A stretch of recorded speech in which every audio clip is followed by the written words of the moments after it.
And my name is Bill McKinney, and I was born in Borger, Texas, in the North Panhandle of Texas.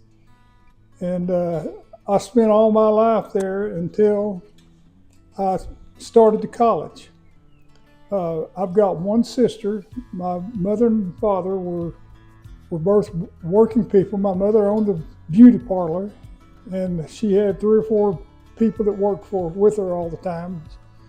And my father was a foreman at the copolymer plant, Phillips Petroleum Company in Borger, and he was a shift supervisor and then a safety foreman for Phillips until he retired. And my sister was 4 years older than I was, and she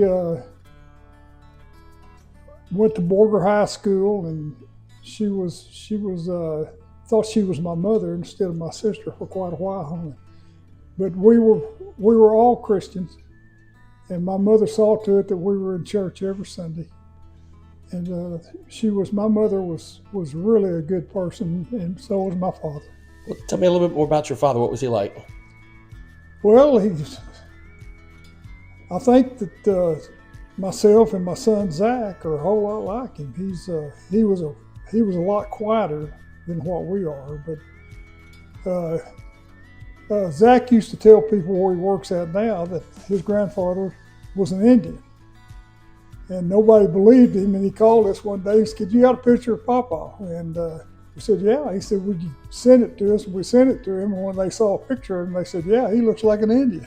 Wow. And he did. He had coal black hair, and he had high cheekbones. We both favor him. We have high cheekbones, and we got dark skin.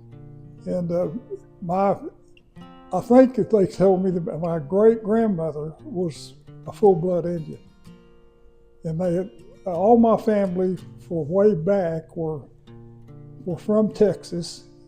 I had one of my ancestors signed Texas Declaration and helped write the Declaration of Independence for Texas. Wow. His name was Colin McKinney, and he was the founder of McKinney, Texas, in Collin County. And he was so we're Texans. We're pure Texans. That's what I always told Zach, that we're pure Texans. We don't claim anything else. And so I had a great uncle that was sheriff of Collinsworth County for several years. And then he was a justice of peace. He had a car wreck when he was 86. Or I think he would have lived to be 100, but when he found out he wasn't going to be able to walk, he just gave up. But his name was Claude McKinney, and he was quite well known around the state by a lot of law people, and especially up in the Amarillo area. But Claude McKinney once arrested Clyde Bear for stealing chickens. And if you ever called him an Indian, you better get ready to take on a fight. Because they just didn't want to, but we all look like Indians. People used to tell me I was real quiet, and that's what Curtis was quiet. But when he did talk, he always made a lot of sense. Now, I'm not sure I ever made a lot of sense, but he did, and he took care of his family above everything. Okay. And I tried to do the same thing, and I think Zach tries to do the same thing too. It's carried through our family. And all of his brothers, he had 3 brothers that lived in Borger, and he had 2 brothers that died before they were out of their teens. And he had 1 brother that was killed in a car wreck. And so they had all sons. My grandmother had all sons, and she was a very strong Christian woman. And she played the piano at the Missionary Baptist Church in Dotson, Texas. My grandfather was real quiet, just like my dad was. And really, all of them were kind of like that. My uncles were the same way too. What was your mom like? Now, Mom, she didn't mind talking. She was from a family that was just the opposite of Curtis's family. And her name was Edna. And I had a guy that I knew when I worked out at the plant where my father worked at, the copolymer, at the synthetic rubber plant. And there was a guy that worked out there that grew up in Dotson, in the Wellington area. And he told me one day that he said, I mean, not Dotson, I'm sorry. He grew up in Mundy, around Mundy. That's where my mother, the area of Paducah and Mundy. And he told me that he thought my mother was the prettiest woman he'd ever seen. Oh, it made me feel real good. I couldn't hardly wait to get home and tell Mom that what he said. She said, "Oh, I know who that was." And so my mother was a real strong Christian woman. She gave a tithe every week. She gave money to me and my sister every week to put in an offering. And she saw to it that we were in church every time the doors opened. I really appreciate that. It made you a stronger person later in life. So she was really a good woman. What are some of your earliest memories of growing up in your house and in Borger, Texas? Well, I grew up in a place called Buena Vista. And Buena Vista was a petroleum camp, that's what we called them. There were several of them that had been built by Phillips and Huber. And I think Gulf even had some, they had some camps outside of Borger, but Phillips was the biggest producer of petroleum products in the Borger area. And they had, at one time, Borger was called the carbon black capital of the world. I think they still brag on that, but I don't know why. But that before they learned how to filter all the carbon black plants, we had, at nighttime especially, carbon black just fogged over parts of the countryside. And so Phillips had a carbon black plant, a synthetic rubber plant, a butadiene plant, and now I think is the biggest refinery in the United States is in Phillips, Texas, which is Phillips and Borger were two little towns that grew together. And I really lived in Buena Vista, which was another petroleum camp about 3 miles out of Borger. In the summertime, Phillips had a community center that they had what they call a YPO, Young People's Organization. And we all liked it. Everyone went to YPO. We played all kinds of games. We played baseball, we played football, we had basketball courts, we had inside they had games and ping pong and badminton, and you could do whatever you wanted to. And just about every kid in the camp showed up to do it. And every Friday they'd take us to the swimming pool in Borger and let us swim for nothing. So it was a unique place to grow up, and you completely felt free to do anything you wanted to as long as you didn't do anything, against the law. And it was a safe, very safe place to grow up. I spent all my life, except for 1 year. I was almost a year old when my parents moved into the house that I grew up in. They had apartments, Phillips built apartments and houses, and my dad got one of the houses when I was almost 1 year old. And I stayed in that house until I went to college. Like, what was part of your growing up experience that you wish kids today had that they don't have? Well, it'd be nice if people had a place that they did things together, and there were things to do for families together. And kids grew up.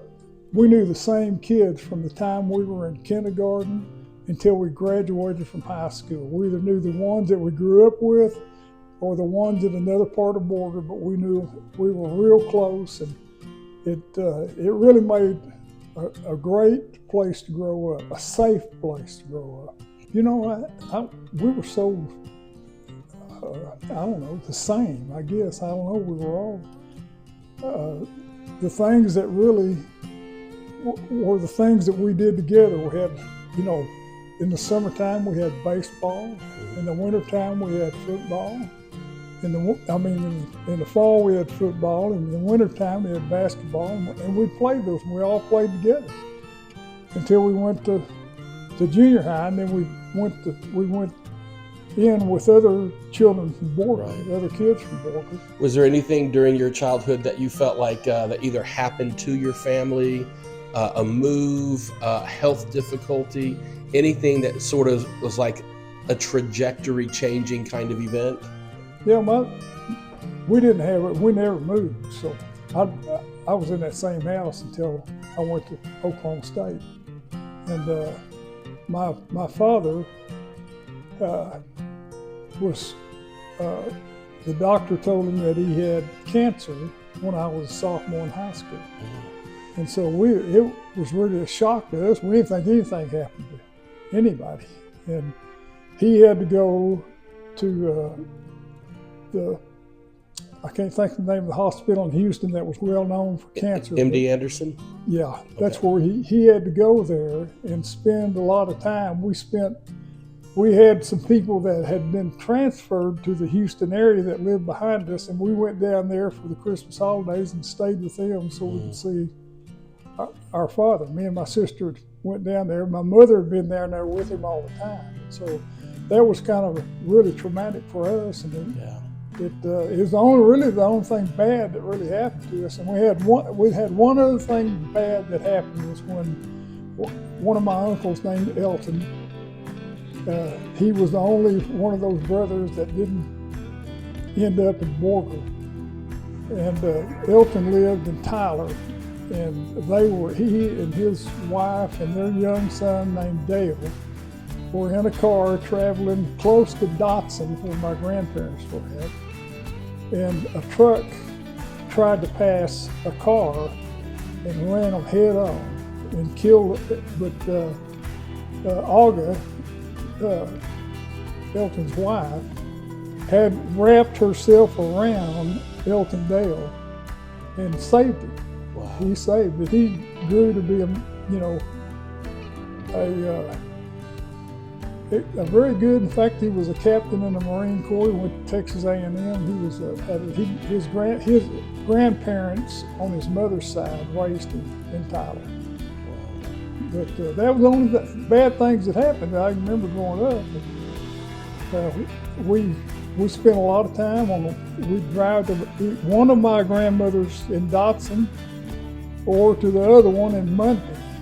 And we were real close to all my parents' families. And really had a good relationship with both families. What was your favorite thing to eat when you were a kid? I like steak and potatoes. That's all. All right. That's about it. If it was green, I didn't like it. There you go. But I did. My mother tried to make me eat spinach one time, and she said, "Okay, you eat this spinach and follow it with your milk." And she put it in my mouth, and she put the milk up in my throat, and I ended up throwing the spinach up into the milk.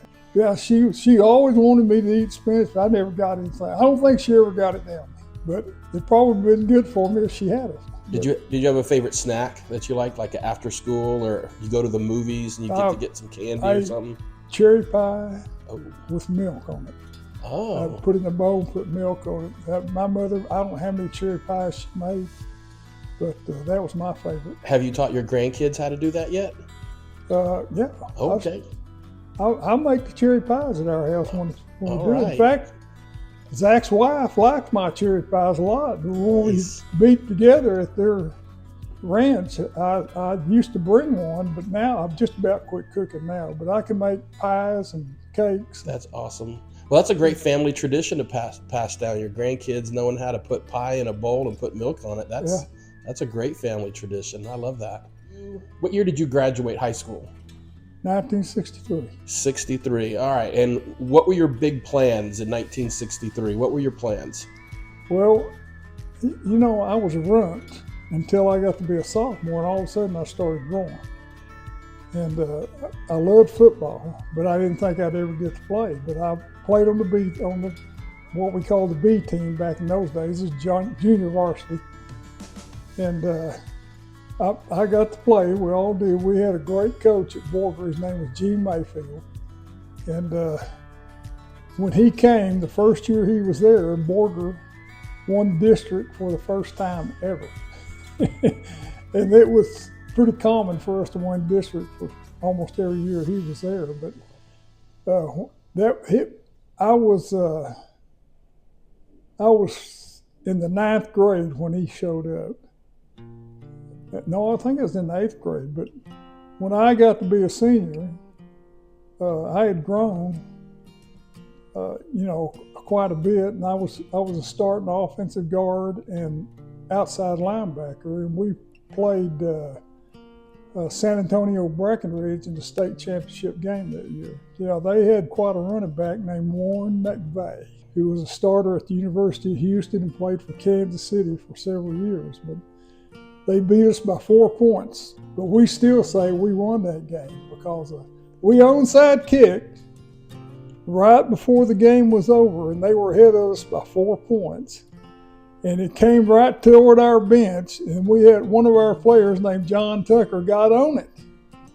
And so we all thought we were all jumping up and down. It was just pandemonium, and John jumped up and started celebrating with us, and the officials and one of their players got on the ball, and the officials thought they recovered. And they gave it to us. It's the only time I ever saw Mayfield say anything to an official. But it was our ball, but they gave it to them. Yeah, we had a shot at winning the game. They took it away from us. Was football the only sport? Did you play other sports or other activities in high school? No, I did off season. I lifted weights and did what Mayfield kind of was an innovator in the state of Texas until he went to Borger. And he was good friends with Bum Phillips. Bum Phillips was the head high school coach at Amarillo High School. And together they started doing off season, and they really turned it into something. And from there it went all over the state. I loved all season. We lifted weights. They divided us up into teams, and we competed all the time in different ways. They invented ways to compete. So it was really a good way to spend a spring. I went from a runt to a pretty good size. When I was a senior, I got up almost to 200 pounds. Wow. And that was big back then. And I thought, right before, during the season, I started getting letters from colleges to play football in college. And I showed them that Mayfield told us at the first of the year, he said, if you seniors start getting letters from colleges, I want them.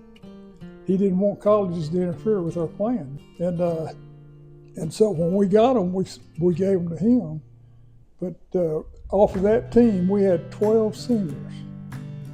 And 3 went to a small school in the Panhandle of Oklahoma. 3 of us went to Oklahoma State, 2 of us went to Arkansas, and 3 of us went to SMU. And the 2 that went to Arkansas played on a national championship team. The 3 that went to SMU all started for SMU. All 5 of those guys started for Arkansas and SMU, and they played in the Cotton Bowl and won it. And the 3 of us that went to Oklahoma State, 2 of us left. I flunked out. And Dean Alexander, whose father was an Air Force pilot and was an oil man and did real well in the oil field. Dean, his dream was being in the Air Force. And Dean and I got to be really close friends, but Dean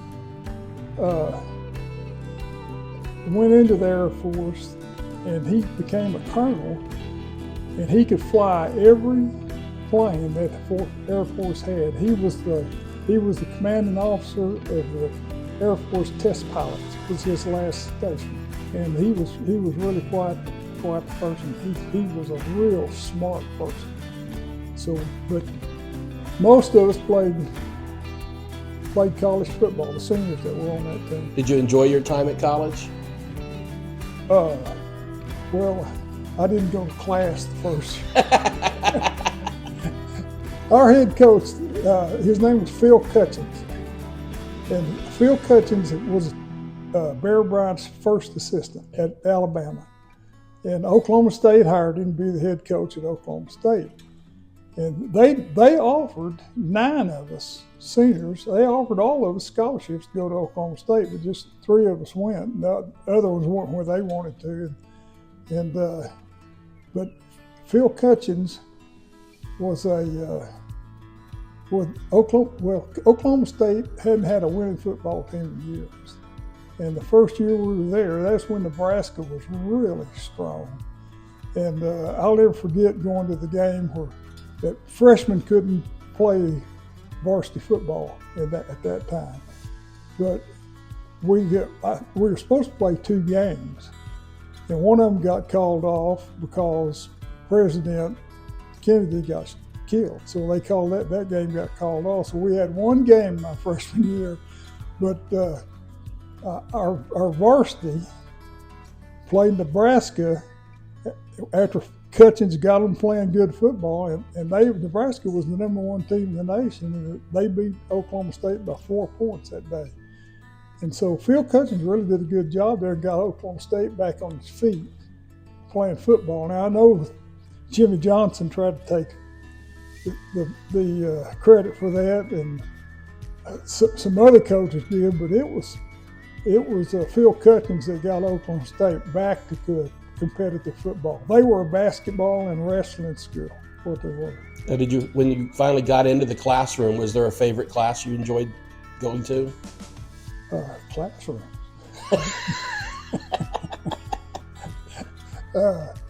I didn't really go to classes. I mean, I went to classes because they made us get up at Oklahoma State. One of Cutchins' policies was you had to get out of bed, go down to the training table, and they checked you in and out of the breakfast. But I would check in, check out, and run back up the stairs and get back in the bed. That's what I did. All right. But Oklahoma State really was a good place. Good. And I was stupid to do what I did there, but I didn't. All I wanted to do was play football. Yeah. And so I was just there 1 year. I got scholastically suspended at the end of that year, but I was the starting quick guard at the end of spring training that year. Yeah, we had a pretty good fullback there, or running back there. His name was Walt Garrison. Oh, yeah.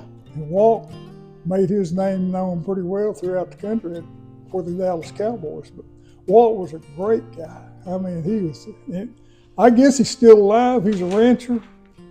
I don't know whether he's still alive or not, but I saw him sometimes. I've met your lovely bride. When did y'all meet? Well, when I flunked out of Oklahoma State, I was pretty lost. Really, my dream was still to play football, but I was too stupid to understand I had to go to class and pass. And so I transferred. I laid out a semester, and Sil Ross gave me a scholarship to go to Sil Ross, and I went there, and I did better there, and I did pass some work. In fact, 3 of us from Oklahoma State went to Sil Ross that spring. 3 of us went to Sil Ross, and a good receiver, and another guy from Boardman. His name was Fred Lennon. And myself, we'd all transferred in there. In fact, most of the people that played at Sil Ross were transfers from different colleges. And I was there a semester and was a starting defensive end. No, with Sil Ross, I did meet a couple of girls there that I never told her. Oh, we won't tell her. But I didn't get serious about any girl. In college. I did get serious with a girl in high school my senior year, but that got fixed when she went to Tech and I went to Oklahoma State. It was over. And Sil Ross, Sil Ross is way out in West Texas, in Alpine. And there's not much to do in Alpine, Texas. And so we pretty much, what the guys like to do is go deer hunting, and I didn't have money to do that, so we pretty much went to the drive-in theater, and played football, and that was about it. It snowed there for the first time in years, and we'd have snowball fights. That was a highlight of the spring.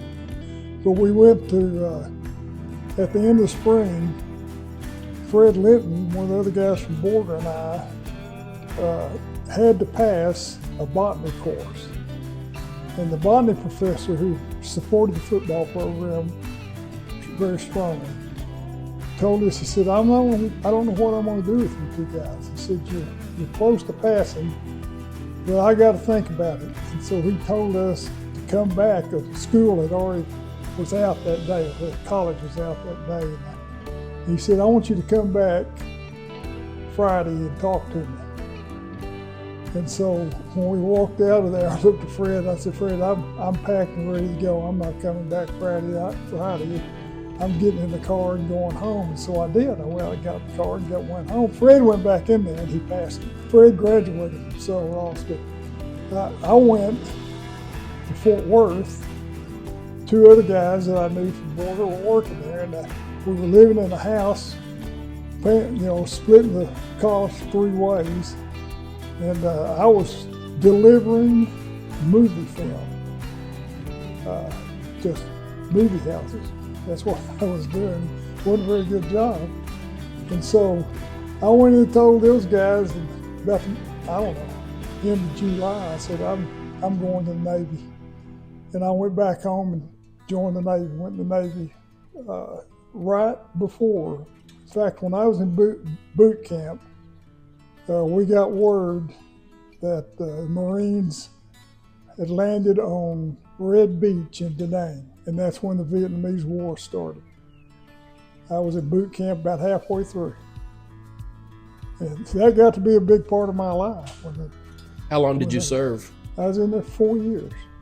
The biggest impact was when I was on a ship called the USS Targeteer. What the Targeteer did was launch drone aircraft and boats into the ocean, and they were controlled by a person on the ship, and other ships took target practice. That's how they did target practice. And I was on there for about 6 months. I met the corpsman on that ship. I started visiting with him, and he had gone to UDT training. But he something happened to him. He got hurt and he had to drop out. And he told me about it, and I kept talking to him about it. And I said, "How do you get into UDT?" And he said, "You put in a request, which in the Navy they call them a chit, and he said they have to pass it through." And so I filled one out, put it in. And they called me and told me I had to go through a physical screening test. I went and took the physical screening test and went through that. And in about a month or month and a half, I was in UDT training. Now, for your grandkids who are going to watch this later, tell them what UDT is. UDT is an underwater demolition team. Yeah, so that's a big deal. And it is a big deal. We had 75 people that started training, and 20 finished. Wow. I had one instructor there that was from Oklahoma. He's a guy that I really liked. He told me that when he went through UDT training, they had one boat crew left. Wow. when they were in their last week. And they got in the rubber boat, an IBS, and started paddling to San Diego. They were all going to quit. Oh. And so he said when the instructors couldn't find them, they got in one of the LCPLs and went looking for them, and they found them. And they told them, "Look, fellas, you come back, we're going to let up on you." And because they didn't want them all to quit. They wanted somebody to make it. And so they brought him back. His name was Gene Heatherton, and he was a corpsman. And Gene said all 5 of us made it through after that. Wow. And he got his pilot's license and got killed in a plane crash. But he was from Oklahoma. And there was a lot of guys in UDT and SEAL team that were really big influences on my life, but not the right kind of influence. What was the most difficult part about your UDT training? You had to, at the 4th week of training, 4th or 5th week, can't remember sure which one, you had to swim for 10 miles. Wow. And was that right, 10 or 5? It might have been 5 miles. It was a run for 10. It was a swim for 5 miles. That's a long way. I exaggerated on that. That's all right. Still, 5 is a long way to swim. It's a long ways, but you had to make that in a certain time, or you were through. Well, in fact, there was two big points that you had to make, or you were through. One of them was you had to swim 300 meters and make the time. If you didn't make it, you didn't go. And so I just barely made that. But when we got through with camp, I went from the bottom of the class swimming to close to the top, because when we put the fins on it, it was just completely different when we earned our fins, and that's what they call it, earning your fins. Wow. But we had to run 4 miles in less than 30 minutes, and we had to swim a mile in less than, I'm not sure what it was, I can't remember. I don't want to exaggerate, I can't remember what it was, but we had everybody in my class that stuck it out. Everybody made the swim and the run. And then, when you got through with UDT training, you were in top condition. You felt like you could do just about anything. It was extremely hard on you. The last 5 weeks of UDT training we spent on San Clemente Island, which is an island out past Santa Catalina, and there's an emergency airstrip on that island. And we stayed out there for 5 weeks, and every night we had a night problem. And almost every night we stayed up all night. I mean, we were worn out. And when we messed up the night problem, the first time we messed it up, they walked us out in formation, walked us out into the water, and we had to sit down in the water. And you stayed there. The first time it was 2 minutes. They said, you're going to stay 2 minutes. Every time you messed it up, you want to double it. And so we doubled it up to, it's 2, 4, 8, 16, 32, an hour and 4. When we did the hour and 4, all you could do, we were just sitting there, we couldn't even talk. For an hour and 4 minutes, we walked out, and I told my best friend, his name was Barry Scott, and I said, Scott, if we mess up again, I'm through. And so the next night, we messed it up. And he looked at when we were standing in formation, and they said, attention. He looked over at me, and I just shook my head. We walked in. We stayed in that water for 2 hours and 6 minutes. But that was the last time we had to do it. You just sat there. You couldn't say anything to anybody or anything. But we had, I believe we had, 20 out of 75 that stayed. But that was better than the one boat cruise that that one I was telling you about did. A lot of things happen to people in Vietnam, because that's where we all ended up at. Yeah. And I don't like to remember what happened to them. Yeah. I went one trip. The first trip I went was with a UDT platoon. The worst thing we did, it wasn't bad. We went with a Marine platoon and 2 of their trucks, and me and another guy strung barbed wire around all the bridges outside of Da Nang, because they got word that the VC was going to start blowing those bridges up. And so we strung barbed wire, and they were protecting us, and that was quite an experience. We did that, and we reconned Red Beach, which that's where the Marines landed at the first landing in Vietnam. And we did we did several things, and they sent. I went to Chu Lai. The biggest thing that I did there was Chu Lai was a base. In fact, I met Roger Staubach at Chu Lai, we did.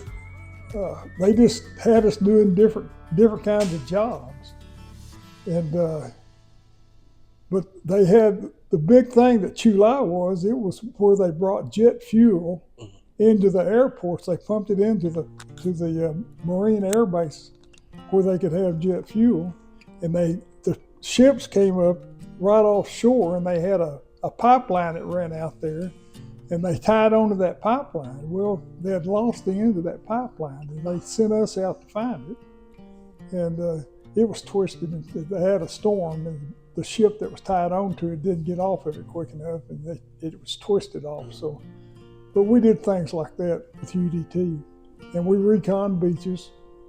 You know, UDT's main job was to recon beaches for ship-to-shore movements. That when the Marines land on beaches, that was our main job. So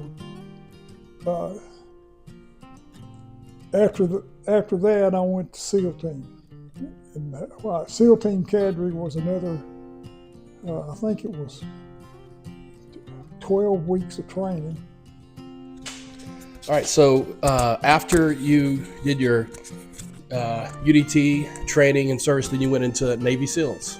We went SEAL Team Cadre, what they called it back then. What made you decide to make that transition, or is that just a natural progression? Well, not everybody wanted to do it. Not everybody, because you know what everybody said, well, your fins dry rot. You go to SEAL Team. You're just about through swimming. Okay. And that's right.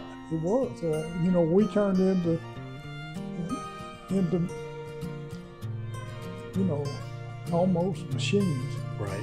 They turn you into them, you know, to get you to do what they want you to do, you know, without questions.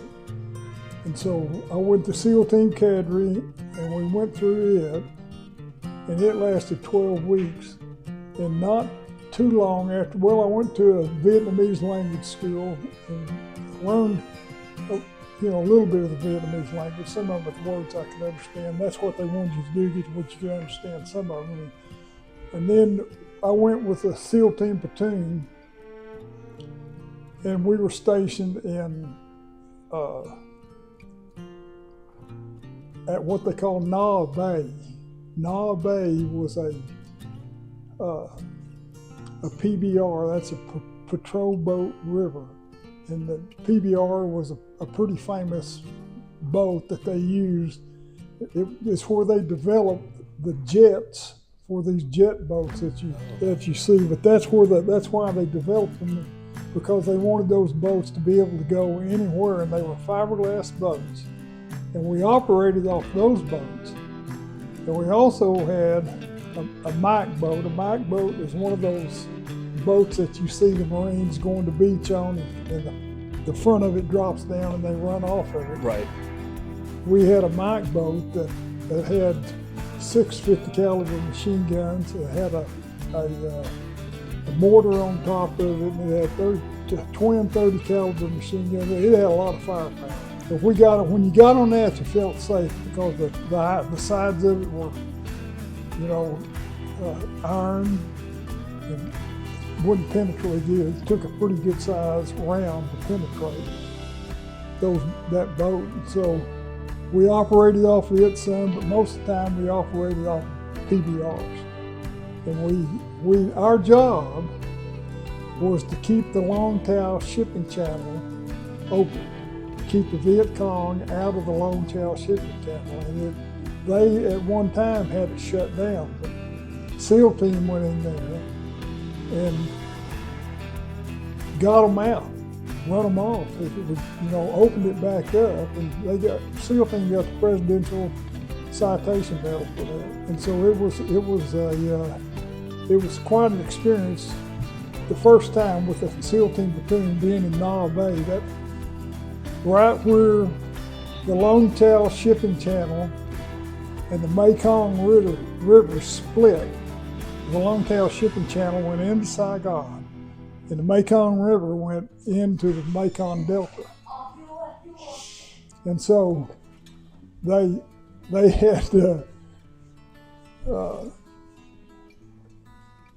that's where Knob Bay was at. Right. And that's where we operated at, and that's where they always had a SEAL team platoon, at least one there, sometimes two.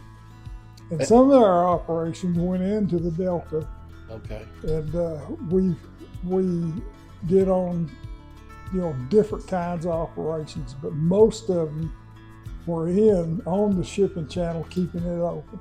And how long were you stationed there? Those were 6-month tours. Okay. And we stayed the whole 6 months, and then we came back. And I thought I was through. I had about 8 months left in the service. They offered me a promotion, and I turned it down because I'd have to extend. That's one of the tricks they use you to get you to stay in. Right. And I turned it down, and a good friend of mine, I mentioned a while ago, his name's Barry Scott, came and asked me if I wanted to go back to Vietnam. And I said, Scott, why would I want to go back over there? And he said, we're not going to do anything. We're just going to help. We're going to train some mercenaries, and they're going to go and do the operations. And so we got over there, and the first thing I found out was there wasn't a Navy officer in charge of it. It was a Marine Corps officer in charge of it. I didn't like that. And the first briefing we went to, I found out that I wasn't training the mercenaries. I was one of them. Oh. We took them on the operations. And what we were supposed to be doing was getting on PT boats and operating in North Vietnam. But we weren't doing that. We were doing all kinds of crazy operations in the South. Yeah. And I don't know, this Marine officer that they had was a major, but he was a supply major. And I was trying to figure out why in the heck is he doing over us? And so we were going on some really stupid operations. And I mean stupid, that's the word. And I told my friend Scott, I said, if he starts in on another one of those operations, I just had one of my Vietnamese guys killed. I said, if he starts in on another one, I'm getting up and leaving. And so we went in there and sat down, and sure enough, there he went. We started in, and Scott told me he was going to go with me. I got up and walked out, and I left the door open and looked around. Scott was still in there. He didn't come out. But I got sent home. It was a month early. And I knew I was in trouble, but I didn't know what kind of trouble. And I just had 2 months left in the service. And so the head of the SEAL team was a commander. And he was really a good, we all liked him. He was really a good guy. And I knew I was going to have to go in and talk to him. About a week after I got back home, he called me into his office. He said, you want to tell me what happened over there? And I told him, I explained everything what happened. I thought I was going to get, I didn't know, I thought I was on the way to the bridge, what I thought. But he looked at me and he said, I've been hearing what's going on over there, and I've been trying to do something about it. He said, you just help me do it. And so he said, I can't just do nothing to you, so I'm going to put a reprimand in your record. And how about fell out of the chair? I thought I was in deep trouble. And I got a reprimand. I still got that record, and I still show it to people sometimes. But I came home, and that was it.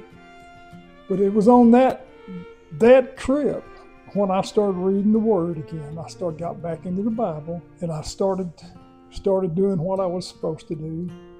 And I got out of the service. They mustered me out. They tried to get me to stay in. I didn't want to stay in. And I got in my car one day at about 2 o'clock when I was completely through with the Navy. And I was in San Diego, and I started driving home. And I drove all the way to Borger from San Diego without stopping. And I fell asleep one time, but I woke up before I got off the road. And we went I got to Borger, I got with some of my friends, and there was a lake in Borger then that wasn't there when I was in high school. It's called Lake Meredith. And they said, "You want to go out to the lake?" I said, "I guess so." And we went out to the lake, and they had a place where you could buy sandwiches and drinks and stuff out there. And they called it, and it was a marina. And so we went in and we got us something to eat and something to drink. And we stepped out onto a platform they had behind that on the lake. And when I stepped onto that platform and looked to my left, I looked right into my wife's eyes, and I fell in love with her. And we've been together ever since. We got the results of that around here. So before we talk more about your family, I want to know, you've alluded to your faith. You alluded to the fact that Mom made sure you were in church. She taught you about loving the Lord. She taught you about giving to the church and being in church. Tell us about your faith, how the Lord revealed himself to you as a youngster, but then how did you work out your faith? Like, what did your faith look like as a teenager in high school, as a young man at college, as a young man serving his country in the Navy? Tell us about your journey. Well, like I said, my mother saw to it that we were in church. I accepted Jesus in University Baptist Church. No one prodded me or tried to get me to. Just one time in church, I realized that I believed in Jesus. And our church pastor was named Sam Ogan. And I went down to talk to him, and I accepted Jesus as my Savior. And I always knew, even what I was doing in the service, I knew I was still saved. But that last trip over there, I started reading back in the Bible again, and it started changing me a lot. And it wasn't a big change, but I was starting to change. And then when I saw her on that marina, she was going to school at West Texas. Well, I went over and talked to the head coach at West Texas. His name was Joe Kerber, and asked him if I could play ball there. And he looked at me and he said, "Bill," he said, "do I know you from someplace?"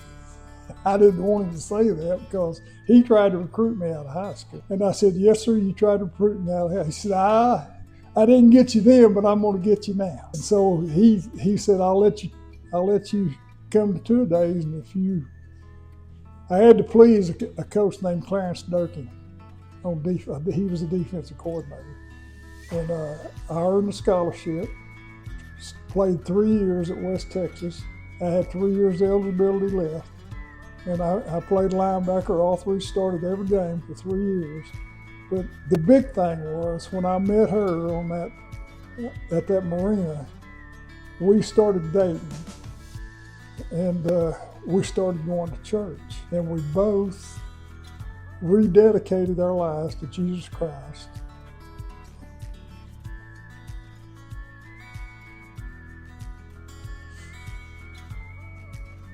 And we stayed there. I'm sorry. No, that's great. I love it. But we got in with Campus Crusade for Christ. Yeah. And we went to all the fraternities and the sororities. We went with the Campus Crusade person, and we shared our testimonies with people on the campus, with every group on campus. We were sharing with everybody. And they had a big, I don't know what they called it, but they had an evangelist come into the campus, and we shared our testimonies at that I can't remember what they called it, but so we had a couple of really good years at West Texas sharing our testimonies and sharing Jesus Christ with people at the college. And after that, we stayed. We got married. I had 1 year left, and she had graduated, and so she started teaching, and I had 1 year to play, and I played. My high school coach became the head coach at West Texas. The last year I was there, Gene Mayfield was the head coach, and I really liked that because I really liked him. And we didn't have that good a year in football, but we had, it turned out okay for everybody. So that's how where the Campus Crusade played a big part in our lives. And then we also worked at a summer camp called Hidden Falls Ranch in the Panhandle of Texas, it's on the lip of Paladura Canyon. And we went, I can't remember how many times we went out to Hidden Falls, but we really loved the people that were out there. That John and Betty Stott were the founders and the camp managers. And it was really good. I think it's still there. We haven't been out there in a while, but I believe Hidden Falls is still there. And there is a Hidden Falls right there. Yeah. We were active. We've been active in churches every place we've gone. We've moved 58 times since we were married. Most of the time they would break a marriage up. But Jesus made our marriage strong. How did Jesus make your marriage strong? Like, what kind of framework did Jesus give you for having a successful marriage? Well, we were both dedicated to doing what the Bible said to do. That's really it. It's that simple. Do what it says to do. Have a strong family.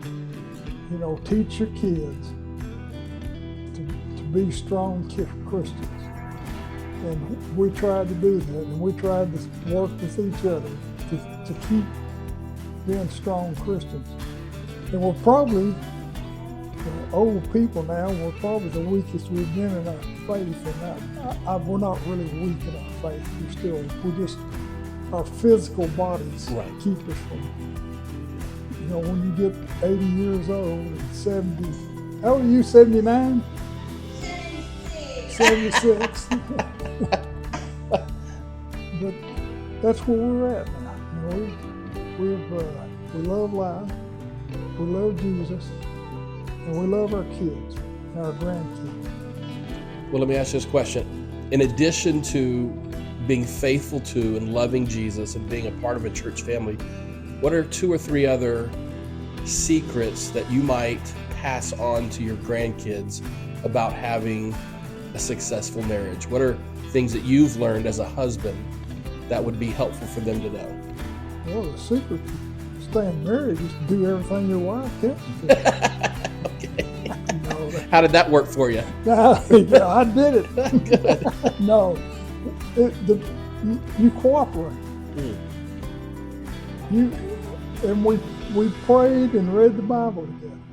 Okay, and we went to church. It wasn't just something that you talked about. We practiced it. When our kids, did you go to church on Sundays? They went to church. But what if something else came up that was more important? Well, I don't know whether there's not anything more important than Jesus Christ. That's exactly right. Yeah.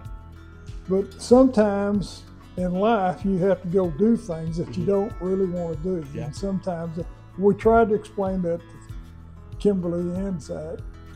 I don't know whether we ever sit down and talk about it, but we tried to demonstrate it. Good. And I think they're both strong Christians. Kimberly started a ministry in Africa. And Zach's ministry has always been in the local church. That's awesome. And I think you stayed in them most of the time, didn't you, son? Yeah. That's awesome. Really, we cooperated with each other. Yeah. We talked about everything we do. We talk about it, and together we make the decision. Good. I believe we still do that. But you don't. When you know somebody as long as you do your wife or your husband, when you need to give in to them, and when they need to give in to you, and that's part of doing it. Well, this was a question I meant to ask earlier. You told us how you met your wife. What drew you to her? Oh, big blue eyes. All right. Well, you know, you don't fall in love with somebody from looking at them. Mm-hmm. When we got together, her parents, I didn't know it at the time, but her parents, she was going through a really bad time. Her parents, she didn't even know where her dad was at. They had broken, they split up. And I think us being together probably helped her through that time, because I didn't know how bad she was hurting, but I found out it was hurting her bad. And I met her mother first, and we went to see her a lot, and we didn't meet. Finally, we found out where her dad was at, and he was in Odessa. And we'd go down to see him, and we'd talk to him, and Carol shared with both of them, and told her what had happened in her life, and she helped them out. And I think Dave was a believer, and I think Lil was too, but they could not live together.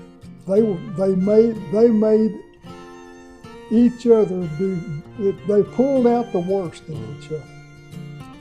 And even though I believe they were in love, they couldn't live together. But the good thing that came from them was my wife. And I couldn't say enough good things about it.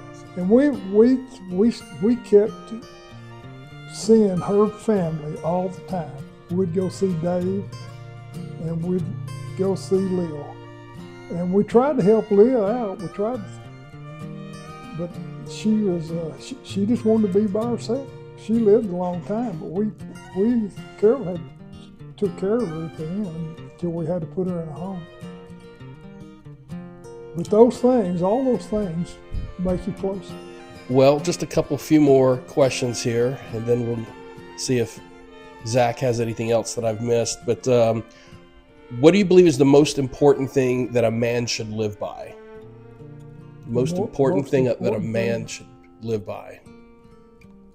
Well, the most important thing is the Word of God. Okay. There's nothing that can replace it.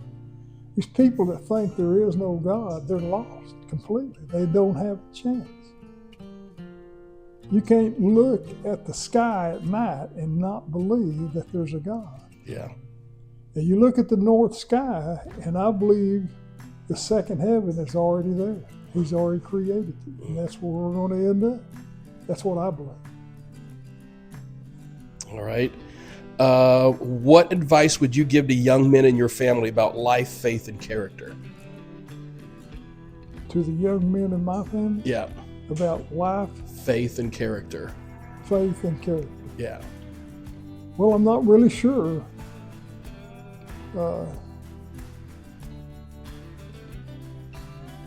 What? Except by giving an example, trying to be an example. You know, a live example is better than anything you can read. Yeah.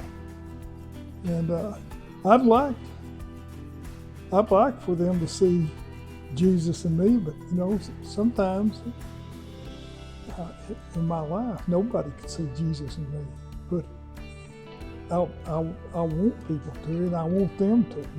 What would you want your grandchildren and great-grandchildren to know about the kind of man you were? Well, number one is I want them to know that I believe in Jesus Christ, that there's not anything about that. And you know, the other thing is I want them to know that I love them, and that I have a very strong love for my wife and their grandmother. And you know, nothing's stronger than love. That's what we thrive on. That's why Jesus came to us, because he loved us. Well, I want them to take away our belief in Jesus Christ and how to structure it and how to stay with it. It's not easy to do in this world. This world is so, and the world points you in the wrong way all the time, and you got to fight it all the time. But I want them more than anything. I want them to accept Jesus Christ as their personal Savior. You know, there may be some things that are hard for you to believe, but once you've got Jesus and you sit down and you really think about what the Bible says, you can believe everything that's there. Baseball or football? Football. Okay. Cowboys or Oilers? Cowboys. Pancakes or waffles? Pancake. All right. Batman or Superman? Yeah, Superman. Okay. Star Trek or Star Wars? Star Trek. Cake or pie? Pie. Ice cream or pie? Cherry pie. He doubled down on that one. Chocolate or vanilla? Vanilla. All right. And if you were going to make a peanut butter and something sandwich, what would it be? Peanut butter and Jelly. you'd do jelly. You wouldn't do banana? No. Oh, okay. All right. All right. Very good. Now, I've got a couple of words. Your grandchildren will have some fun with this. I got a couple of words that kids use today. I'd like to see if you know what they mean. Uh-oh. All right. So just whatever definition you think this word means. All right. Sigma. Stigma. Sigma. S-I-G-M-A. Sigma. Sigma. Yeah. He's so Sigma. I don't have a clue. Okay. Sigma means he's got character, he's popular, he's cool. He's Sigma. All right. How about this word here? Did you know what that was? Let's see here. All right. Riz. R-I-Z-Z. He's got Riz. Riz, I don't know. What do you think? What would you think that might mean? He's got Riz. He's got, shoot, I don't know. I don't have a clue. It's short for charisma. Charisma. Yeah, so he's kind of like a player. He's kind of got like the ladies kind of attracted. He's kind of a Riz. Yeah, he's got Riz. Would you have said that he had Riz back in his day? Yes. Yes. Okay. Grandpa had Riz. Can you believe that? She was blinded. There we go. All right. How about this? Drip. I like your drip. I believe that's the way you think. Oh, that was good. Is that what it means, guys? What's drip? Clothes. So if you like somebody's clothes, I like your drip. No, is that what y'all say? All right. We don't have any, young kids at home anymore, so we don't know. We don't know the new language. What I'm trying to do is equip you to have great conversations with your grandchildren right now. So okay. This is a tutorial. All right. How about this? Vibing. V-I-B-I-N-G. Vibing. Like I'm just vibing. Vibing. Yeah. Vibing. I'm just connecting with you. Okay. I'll take that one. I'll take that. Y'all take that one? Yeah, I like that one. How about cheugy? What? Cheugy. C-H-E-U-G-Y. Cheugy.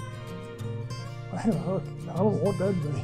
Do y'all know Y'all cheugy? know what that would be? Oh, look at you guys, man. See, as a student pastor, I got to stay up on top of this. Cheugy basically means you're trying too hard to be current and relevant, which is what us student pastors have to do, is try too hard to be relevant and too cool. So cheugy. All right. Who invented that one? I'll tell you what, I like to see the person. Yeah, I don't know who makes these words up. Let's see here. I've got one or two more. Let me think here. Do y'all have one y'all want to ask him? How about this one here? Pookie. Like, you're my Pookie. That's Pookie Reddick. What's Pookie, guys? It's like your best friend. It's your best friend.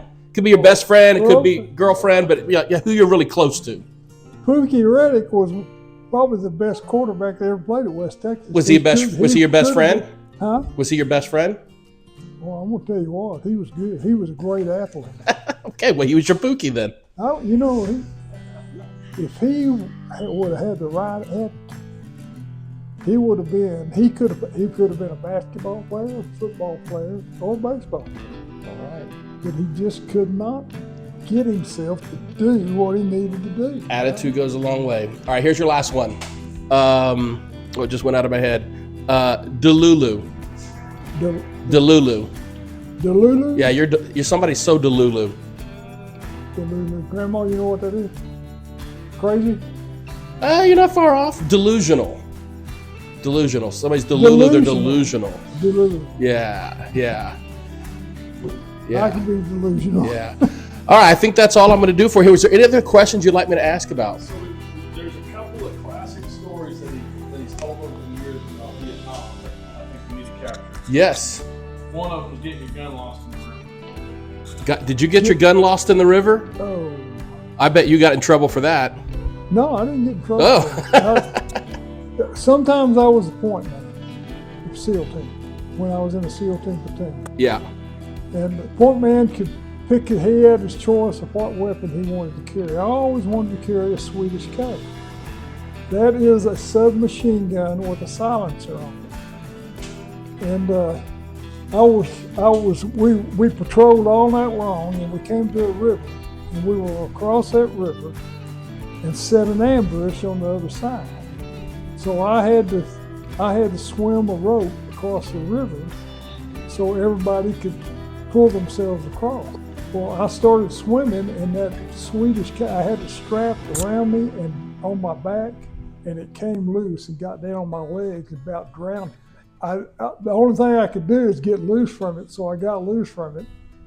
And I had a safety line, and I grabbed it and yanked on it. They knew I was in trouble, and so they got me back. But the gun stayed in the river. And so after that, we swam the line across. I had a vest, and I had 6 magazines of 9mm, 20 rounds of 9mm in each one of them. Wow. I was so heavy. I was, even if I put air in my UDT life vest, it wouldn't hold me up. There's no way that I almost drowned. I almost didn't make it.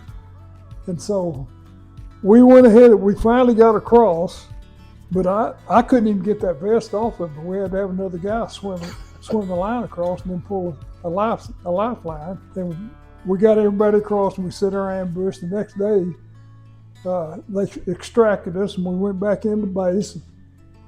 And I went in and told my officer, I said, I want to go back and get that Swedish K. And he said, you sure? And I said, yeah. I said, I'm going to get a boat and go get it. And he said, you want to take somebody with you? I said, yeah, I'm going to take somebody with me. And I can't even remember who I took with me. But I took another guy, and we went out. We got what we call, we had these 16-foot fiberglass boats with 115 horse Mercury engines on, and they would fly. And if you did the wrong thing, you'd fly right into the water. So you had to really be careful with them. But we went down there as quick as we could and got back up into that river that we were in. And I got in the water and swam. I bumped right into it with my head, brought it back up, and I wanted to see if it's still firing. So I came up and I told the guy, the other fellow with me, I said, I got it. And I said, yep. Stay back, I'm gonna fire. And I fired into the other bank, and it didn't miss around. Wow. It's still firing. That's incredible that you were able to find that. Well, that's the reason we like that weapon, because it was completely dependable. Wow. So is that the one you was talking about, Zach? All right. You told a story once, my senior year.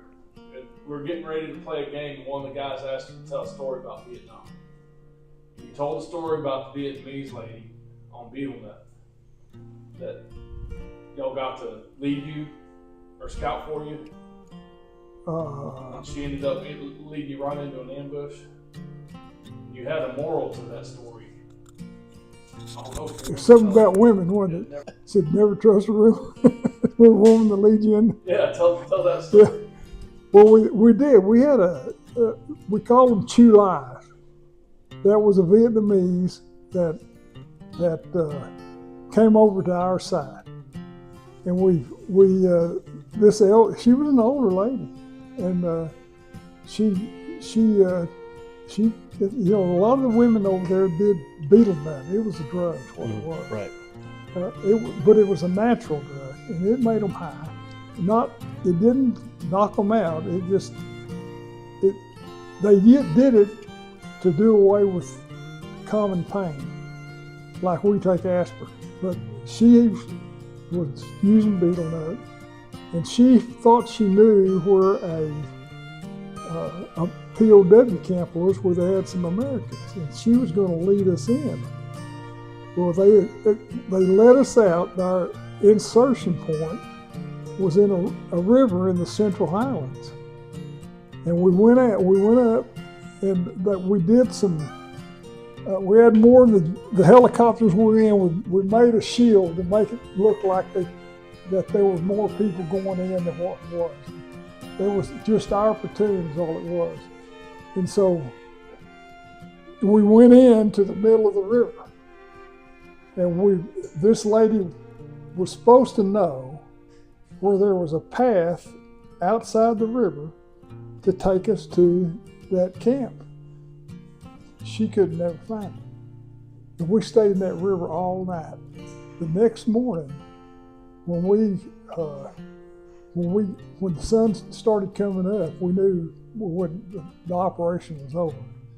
And so we were all about dead because we were in that river all night long. And so we got to the side that we thought was the safest side. And we called in helicopters to pick us up. And when they got there, they started firing into the other side. So what the heck is going on? He said, the Viet Cong on the other side of it, buddy. And so we got in a firefight. And some of our guys, sometimes we can do the dumbest things. But when we first was going to move, some of our guys started wading across that river, but they were none. And if they had known the Viet Cong was right, they were almost wading right into the Viet Cong. And so our holler downs said, get back over here. And they started back, and that's when the helicopters started firing. And if they hadn't started firing when they did, we probably all would have been killed. Or they had us. And so, but we got back and we got out, and we didn't know what was happening. She never found that path that she told us was there to go to that village. And the Viet Cong, we captured a guy later that told us he was with those guys. And our guys asked him, what did they think? And they said, well, they were trying to figure out what y'all were doing. And then I told him, yeah, we were trying to figure it out too. Wow. Well, that was awful, really. And what was the moral of the story he was telling about? Is there a moral? Well, yeah, never trust a woman. We missed his time at the Chicago Bears. Well, you were recruited or replaced Dick Butkus. Two of my coaches that played professional football. One of them played for the San Diego Chargers and Washington Redskins, and one of them had played Canadian football. And his name was Burl Wood.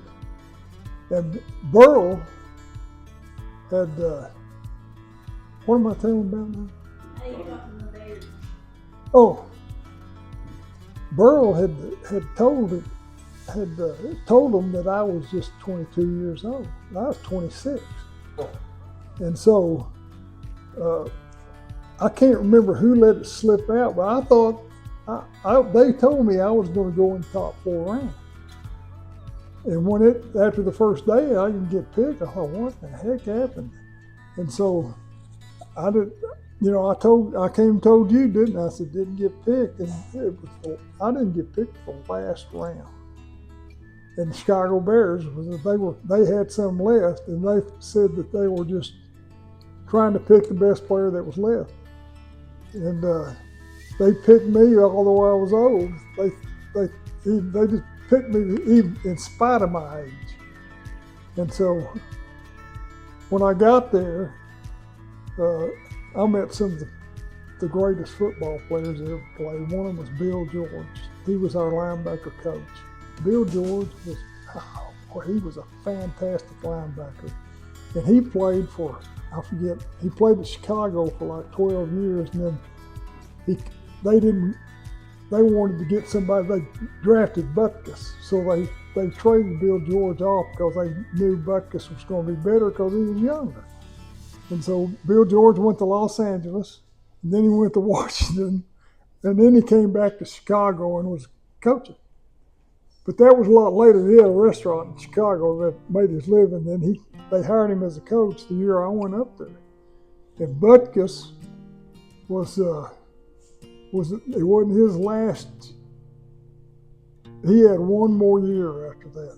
And Gayle Sayers made his last try that year that I was a rookie.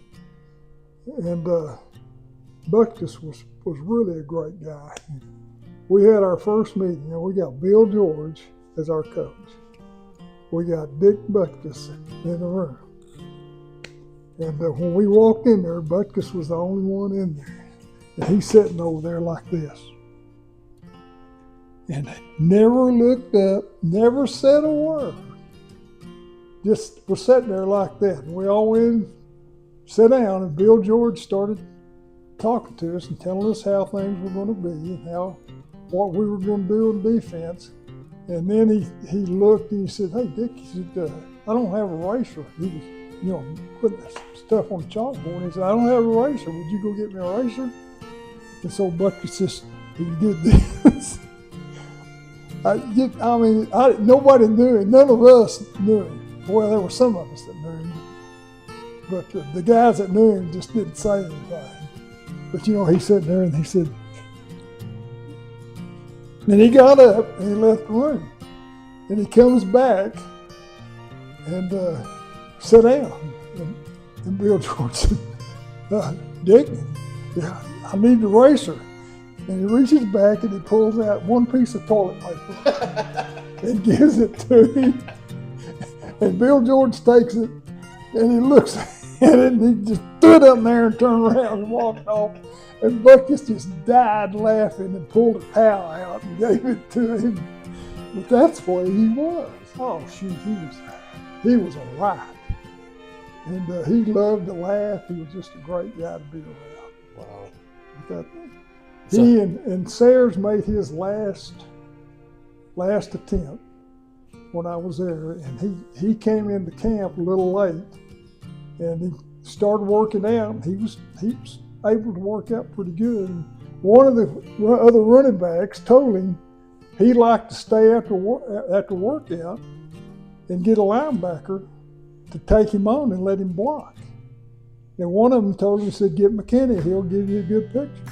And so I didn't know it, but he came over and said, you stay out with me and let me block on you? I said, "Sure."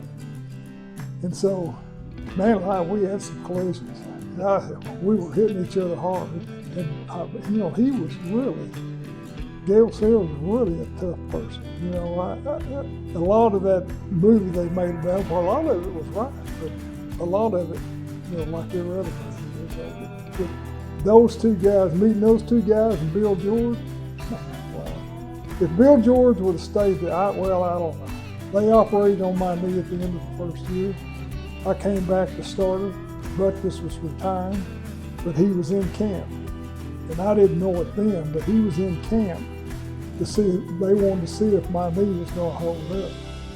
And we had a scrimmage on Saturday, and my knee didn't hold up, and I started, it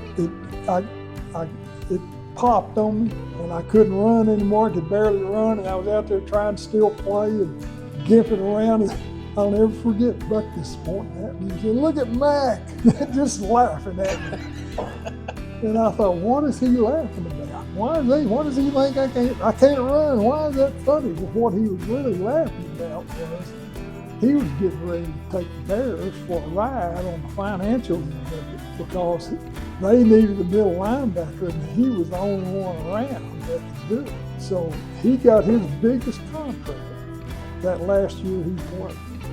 And that was what he was laughing at when he said, "Hey, look at Mike." And he started laughing because he had the Bears over a barrel. That's amazing. Well, so was that your last season there with him? That knee takeout? Well, I could. Yeah. I never ran full speed again. Yeah. I, What year was that? it was what? Let's see. We went the first year up there was it was 72 and 3. Okay. Yeah. I thought I was going to play. Yeah. I really did. I thought I messed up at the end of the season.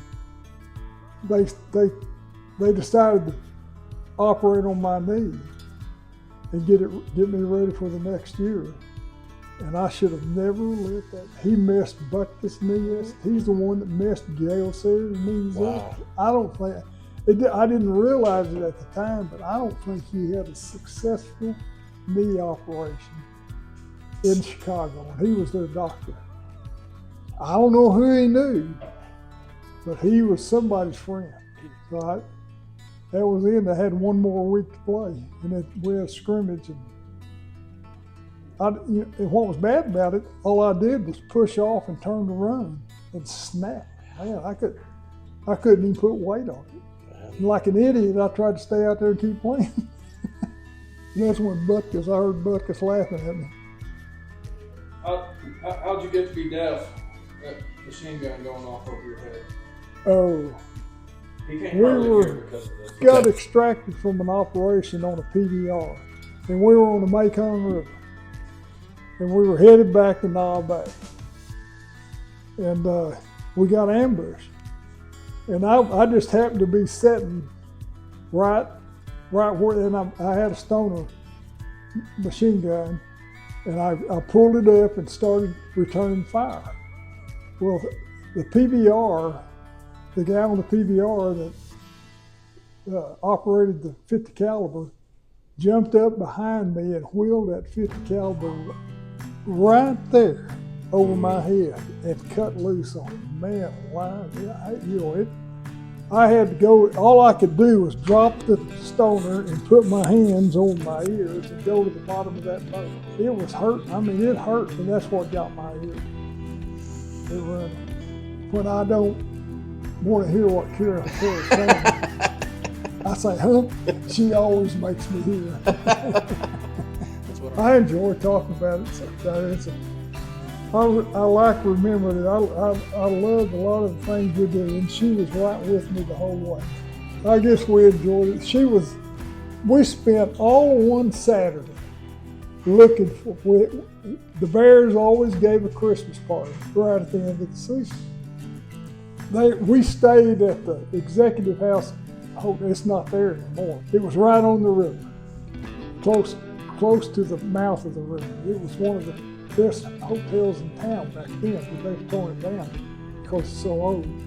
But they had the Christmas party in the top of the executive house. You know, it had the windows all the way around.